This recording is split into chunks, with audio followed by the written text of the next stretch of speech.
సంతానం కావాలన్న మీ కలను నిజం చేసుకోండి. 49 అంటే సంతానం, 49 అంటే సంతోషం. వివరాలకు సంప్రదించండి. నమస్కారం, మీరు చూస్తున్న సుమన్ టీవీ. నేను మీ కీర్తి.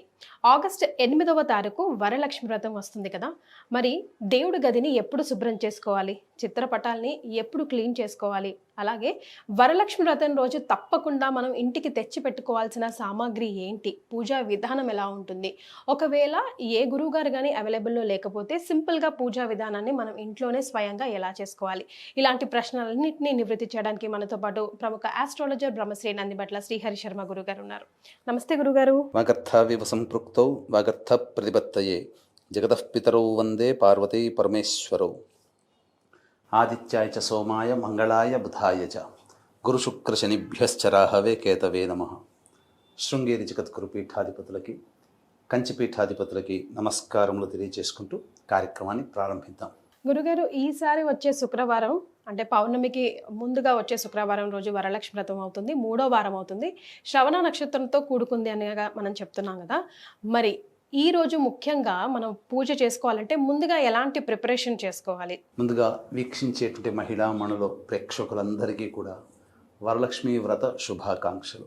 ఎందుకనంటే ప్రతి ఇంట్లో ప్రతి మహిళ, యువతి, పూర్వ సువాసినుడు ఎంతో ప్రేమతో చేసుకునేటువంటి పూజ ఈ యొక్క వరలక్ష్మి వ్రతం.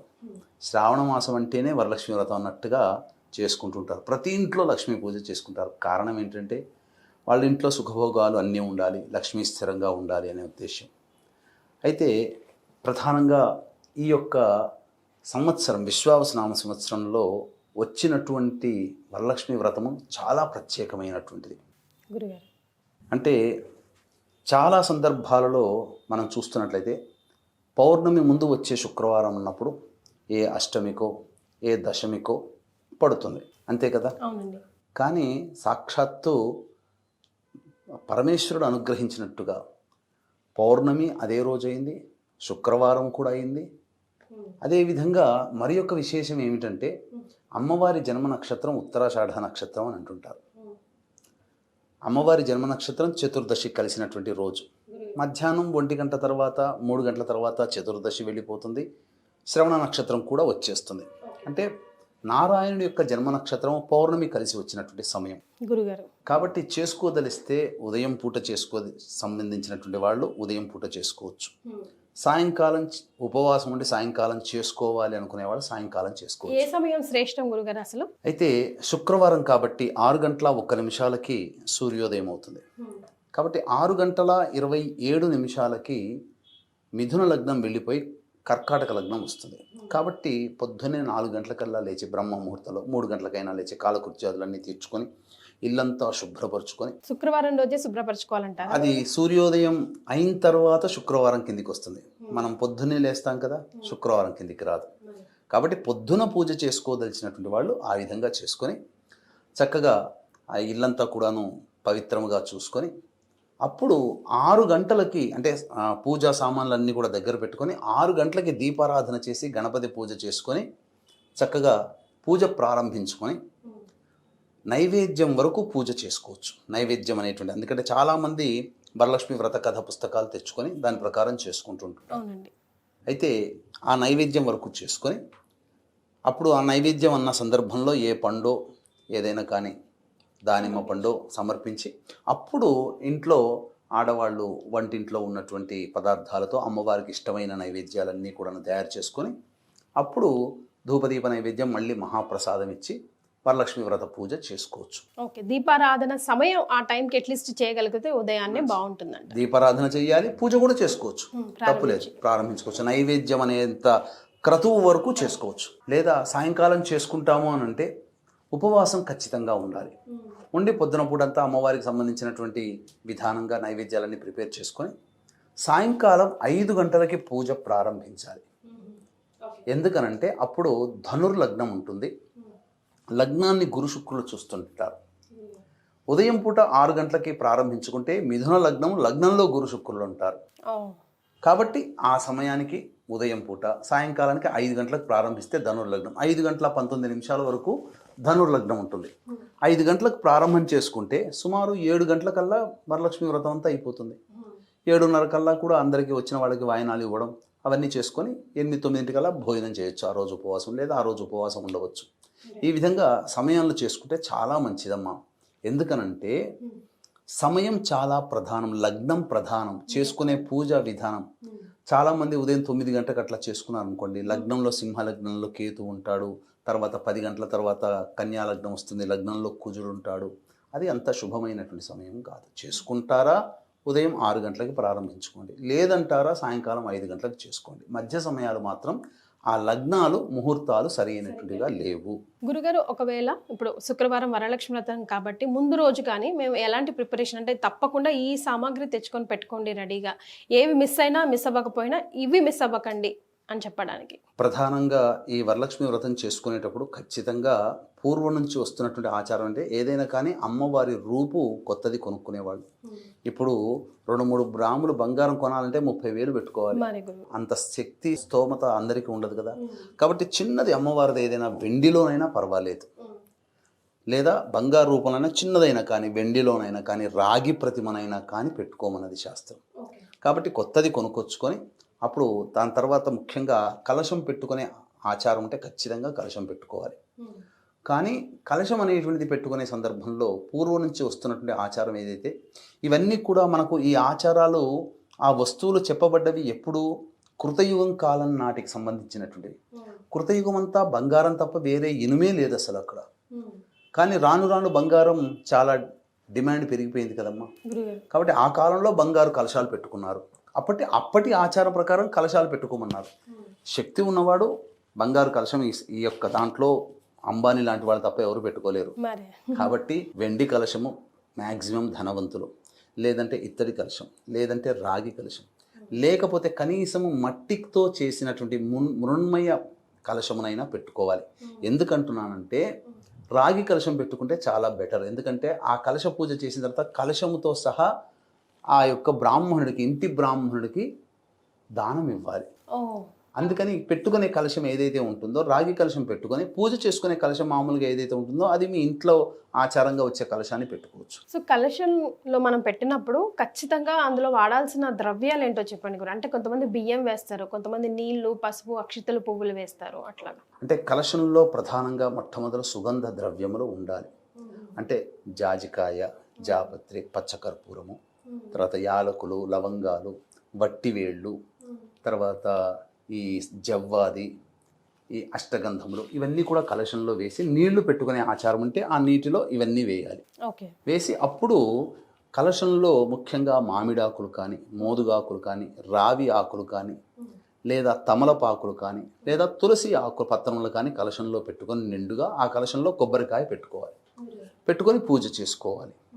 అయితే చాలామందికి కొంతమంది కలశం పెట్టుకోకుండా చిత్రపటానికే పెట్టుకునే ఆచారం ఉంటుంది. చేసుకోవచ్చు, కానీ వ్రత నియమాన్ని అనుసరించి చేసుకోవాలంటే కలశం పెట్టుకోమని శాస్త్రం చెప్పబడి ఉంది. కాబట్టి కొంతమంది ఆచారం ప్రకారం ఆ యొక్క కలశంలో బియ్యం పెట్టుకుంటారు, లేదు ఆ కలశంలో నీళ్లు పెట్టుకుంటారు. ఎవరి ఆచారం ప్రకారం వాళ్ళు చేసుకోవచ్చు. కానీ పూర్ణ ఫలం మాత్రం కొబ్బరికాయ, నిండు కొబ్బరికాయ మాత్రం ఖచ్చితంగా కలశంలో ఉండాల్సిందే.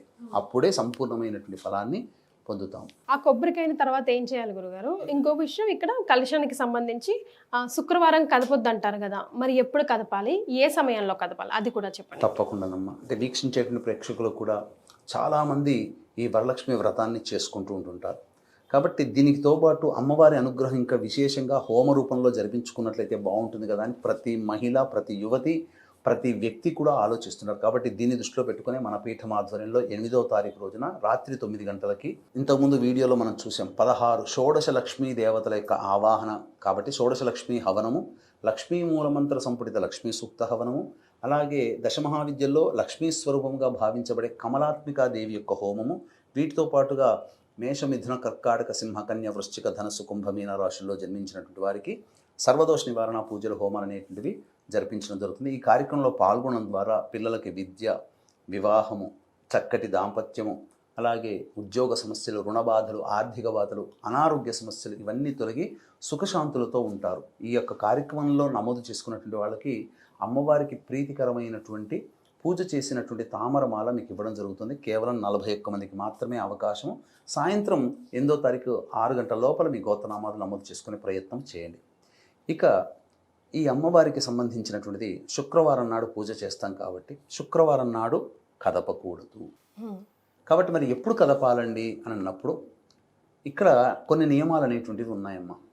తెల్లవారి శనివారం నాడు పౌర్ణమి అవుతుంది, 7:52 వరకు దుర్ముహూర్తం ఉంటుంది శనివారం కాబట్టి కాలకృత్యాదులన్నీ తీర్చుకొని 8 గంటల తర్వాత మళ్ళీ ఆ కలశానికి ఏదైతే పూజ చేశామో ఆ కలశానికి సంబంధించినటువంటి పంచోపచార విధానంగా ఆవాహనము, స్నానము, తర్వాత వస్త్రము, నైవేద్యము, తాంబూలము, హారతి, ఇలా పంచోపచార విధానముగా పూజ చేసి అప్పుడు కలశాన్ని కదపవచ్చు. అయితే పూజ చేసేటువంటి రోజున తోర గ్రంథి పూజ చేసి తోరం కట్టుకుంటారు కదా. అయితే ఇక్కడ గమనించాల్సింది ఏంటంటే ఇంటికి ఎంతమంది ముత్తైదులు అని అనుకుంటారో అన్ని తోరములు ప్లస్ మీరు కట్టుకోదగే ఇంకొక తోరము ప్లస్ అమ్మవారి కలశానికి కట్టేటువంటిది తోరము. ఇంకా పూజ చేసేటప్పుడు తోర గ్రంథి పూజ చేయడానికంటే ముందు ఎంతమంది ఆడవాళ్ళు వస్తారో ఒకసారి గమనించి అన్ని తోరములు తయారు చేసి పెట్టుకొని వచ్చిన వాళ్ళకి ఎవరికి కాదనకుండా ఎవరిని ఉత్త చేతులతో పంపించకుండా చక్కగా అందరూ లక్ష్మీ స్వరూపంగా భావించి అందరికీ తోరములు కట్టి పూజ చేసుకోవాలి. ఇక తరువాత ఈ తోరములు అన్నిటిని కూడాను పూజ అయిపోయింది కదా అని చెప్పి రాత్రి పడేయకూడదు, ఆ రాత్రి అంతా ఉంచుకోవాలి. మనం కట్టిన వాళ్ళు కూడా తర్వాత ఆ రోజంతా భూషయనము, తర్వాత దాంపత్యం పనికిరాదు, బ్రహ్మచర్య వ్రతాన్ని ఆచరించాలి. తదుపరి స్నానం ఆచరించి పూజ ఆ యొక్క కలశాన్ని కదిపిన తర్వాత చేసుకోవాలి. అయితే కలశం కదిపేటప్పుడు చాలామందికి శ్లోకం తెలియదు కాబట్టి ఇప్పుడు చెప్పబడేటువంటి యొక్క శ్లోకాన్ని మీరు జాగ్రత్తగా, మీకు ఆ పుస్తకాల్లో ఎక్కడా ఉండదండి కాబట్టి ఈ శ్లోకాన్ని మీరు జాగ్రత్తగా విని పూజ సమయంలో కలశాన్ని శనివారం రోజున కదిపేటప్పుడు ఈ మంత్రం చదువుకోండి. ఓం యజ్ఞేన యజ్ఞమయజంత దేవాః తాని ధర్మాణి ప్రథమాన్యాసన్ తే హనాకం మహిమానః సజంతే యత్ర పూర్వే సాధ్యాః సంతి దేవాః శ్రీ వరలక్ష్మీదేవతాయై నమః. యథాస్థానం శోభనార్థే క్షేమాయ పునరా ఆగమనాయ చ యథాస్థానం ప్రవేశయామి అని ఈ విధంగా మీరు పూజ చేసుకోండి. తరువాత చాలామంది ప్రధానంగా ఇంకొకటి చేసే తప్పేంటంటేనమ్మా, అమ్మవారికి సంబంధించి పూజ చేస్తారు కదా, ఏ పుస్తకంలో కూడా వాళ్ళకి ప్రాణప్రతిష్ఠ మంత్రం అనేటువంటిది ఉండదు. అందరూ కూడా ఆ పుస్తకాన్ని ఫాలో అయిపోతారు, పుస్తకంలో ఇచ్చినట్టు చేసుకుంటారు. కానీ అసలు సిసలైనటువంటిది అమ్మవారిది లోపం చేస్తున్నారు చాలామంది. ఏంటంటే అమ్మవారిని ఆవాహన చేస్తారు అంటే, మీరు ఇంటికి ఉదాహరణకి ఇంటికి ఎవరైనా అతిథి వచ్చారనుకోండి, వాళ్ళని పిలుస్తారు. మీరు పిలిచినప్పుడు ఆ సమయానికి అతిథి వస్తాడు. వచ్చిన తర్వాత సరైనటువంటి ఆసనం ఇక్కడ ఉండండి, మీరు రావడం చాలా మంచిది, మీరు ఉండాలి, మా కార్యక్రమం అంతా ఉండాలి అని అంటే ఆ వచ్చిన అతిథి చక్కగా కూర్చొని పూజ అయ్యేంత వరకు ఉంటాడు కదా. ఆ పిలవడం వరకు ఫోన్లో పిలిచేసేసి రాగానే రండి అని చెప్పి ఒక మాట మాట్లాడి మీ పని మీరు చేసుకుంటున్నారు అనుకోండి, వచ్చిన వాళ్ళు నన్ను పట్టించుకోవాలని చెప్పి ఒక 2 నిమిషాలు ఉంటాడు, వెళ్ళిపోతాడుగా. మనమే అట్లా ఉంటే ఆ దేవతని పిలిచిన తర్వాత ఆ కట్టిపడేసే విధంగా ఉండాలి. అమ్మవారు అలా స్థిరంగా ఉండిపోవాలంటే ప్రాణప్రతిష్ఠ చేయాలి. ప్రాణప్రతిష్ఠ మంత్రమే ఆ పుస్తకంలో ఉండదే. అది మనం ఎవరైనా చేసుకోవచ్చా గురుగారు? ఎవరైనా చేసుకోవచ్చు. అందుకనే చక్కగా అమ్మవారి పూజ చేసేటప్పుడు మనం వీడియోల్లో ప్రత్యేకంగా మనం చేశాం. అవునండి, జయ గారింట్లో చక్కగా 16 లక్ష్మీ దేవతల యొక్క ఆవాహన కార్యక్రమం జరిపించుకున్నాం. జరిపించిన తర్వాత ప్రాణప్రతిష్ఠ చేశాం. అది కూడా వీక్షించేటువంటి ప్రేక్షకులు అందరూ చేసుకోవాలి. కాబట్టి ప్రాణప్రతిష్ఠ మంత్రము కూడా మీరు జాగ్రత్తగా పెట్టుకోండి. చక్కగా వీడియో చేసేటప్పుడు పూజ చేసే సమయంలో ఈ ప్రాణప్రతిష్ఠ మంత్రం చదువుకోండి. అంటే ఎలా, 2 కలశంలో అమ్మవారిని ఆవాహన చేస్తారు కాబట్టి 2 తమలపాకులు తీసుకొని ఆ కలశం మీద ఇలా ఆనిచ్చి తమలపాకులతో ఇలా పట్టుకొని ఈ మంత్రాన్ని మీరు అప్పుడు వీడియో ఆన్ చేసుకొని పెట్టుకోండి. అదే మీకు ప్రాణప్రతిష్ఠగా మీకు సరిపోతుంది. నేర్చుకుంటే నేర్చుకోవచ్చు వీడియో చూసుకొని 1కి 10 సార్లు. ఎలా, ఆ కలశం మీద తమలపాకుల్ని ఇలా అనగా తొడిమలు ఇక్కడ ఉండాలి, ఈనెలు అక్కడ ఉండాలి, అలా ఇట్లా చేతిలో పెట్టుకొని దీని మీద ఆ విధంగా ఇలా దాని మీద ఈ బొటన వేలు పెట్టి ఇలా చూపించి ఓం అసునీతే పునరస్మాసు చక్షుః పునః ప్రాణమిహనో దేహి భోగం జోఃపస్యేమ సూర్యముచ్చరన్ తమనుమతే మృడయా ఆనః స్వస్తి అమృతం వైః ప్రాణ అమృతమాపః ప్రాణ నేవయధా స్థానముపహ్వయతే. ఇలా మంత్రాన్ని ఆ యొక్క లక్ష్మీదేవి యొక్క కలశం ఏదైతే పెట్టుకుంటారో ఆ విధంగా ఆనిచ్చి పట్టుకొని ఈ యొక్క మంత్రం చేస్తే అమ్మవారిని ఆవాహన చేసినప్పుడు మళ్ళీ ఇంటి నుంచి ఆ పూజ అయిపోయేంత వరకు, ఉద్వాసన చెప్పేంత వరకు కూడా అమ్మవారు మన ఇంట్లోనే షోడశ కళలతో భాసిల్లుతూ ఉంటుంది. తద్వారా అమ్మవారి పూజ చేసుకున్నటువంటి సంపూర్ణమైనటువంటి యోగ ఫలాన్ని మనం పొందుతాం. పుస్తకంలో చూపిన విధంగా చేసుకుంటే అమ్మవారి ఆవాహనే ఉంటుంది తప్ప అమ్మవారు స్థిరంగా ఉండదు. ఇది గుర్తుపెట్టుకోండి. రైట్ గురుగారు, అనేక ప్రశ్నలకి సమాధానం తెలియజేశారు. ధన్యవాదాలు. సర్వం శ్రీ ఉమామహేశ్వర పరబ్రహ్మార్పణమస్తు.